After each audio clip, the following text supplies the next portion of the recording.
We'd like to thank Mr Fothergills and Cobra Garden for their support in bringing Pots and Trowels gardening videos to you.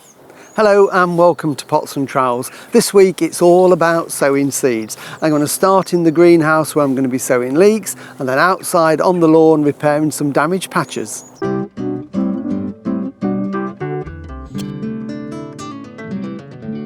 We're going to start in the greenhouse this week, but don't worry if you've not got a greenhouse, you can still do this on a windowsill or if you've got a cold frame, because what we're going to do is start some seeds off to give us lovely seedling plants that we can put out into the garden in a few weeks' time when they've made strong plants. All sorts of things we can do this way. Lettuce and all the salad leaves I always do just a few seeds at a time, and that way we've got a regular supply of them coming on. All the cabbages, your summer cabbage, your Calabrese, and then the winter brassicas as well, your Brussels and kale, we can sow them exactly the same way for planting out. But what we're going to do today is start with leeks, to give us some lovely plants that will then give us vegetables right the way through the autumn and the winter months.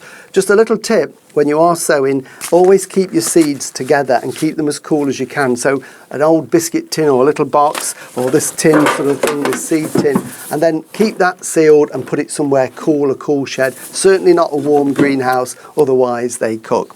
So I'm going to sow in these plastic cell trays, all different types. I use them year after year, so I'm getting lots of use out of them, but you can get the fibre ones if you want. And if you haven't got cell trays and can't get them, then just sow them in an ordinary seed tray and they'll be perfectly okay for what we want. So what we need to do is to fill this with compost. This is a fine multi-purpose compost, and I'm just brushing it in. Doesn't need to be too coarse, otherwise it doesn't get to the bottom of the cells. And the advantage, of course, of using these cell trays is that we don't get any root disturbance when we plant them out in the garden, and we can grow the exact number that we want.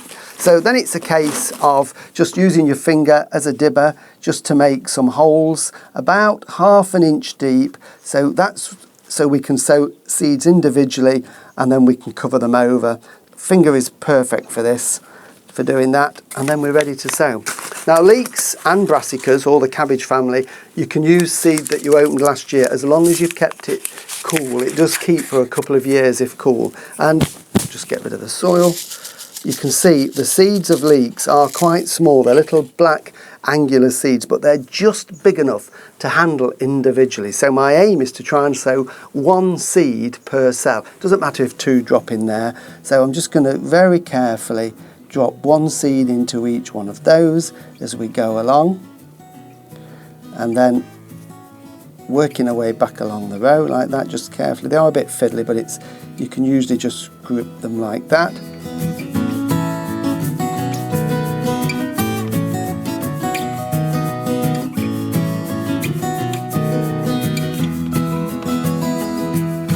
So when you've finished sowing them, we're just going to put the last seeds back in there carefully, and then seal those and put them back there.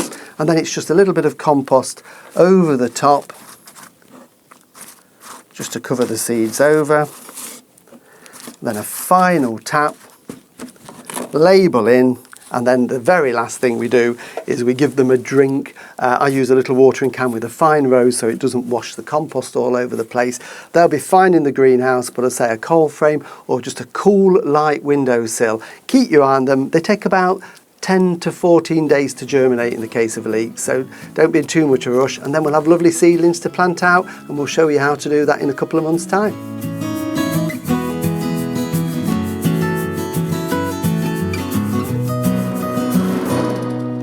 One of the best ways to keep a lawn in good condition through the summer is to mow it little and often so that you get a really good thick covering of grass.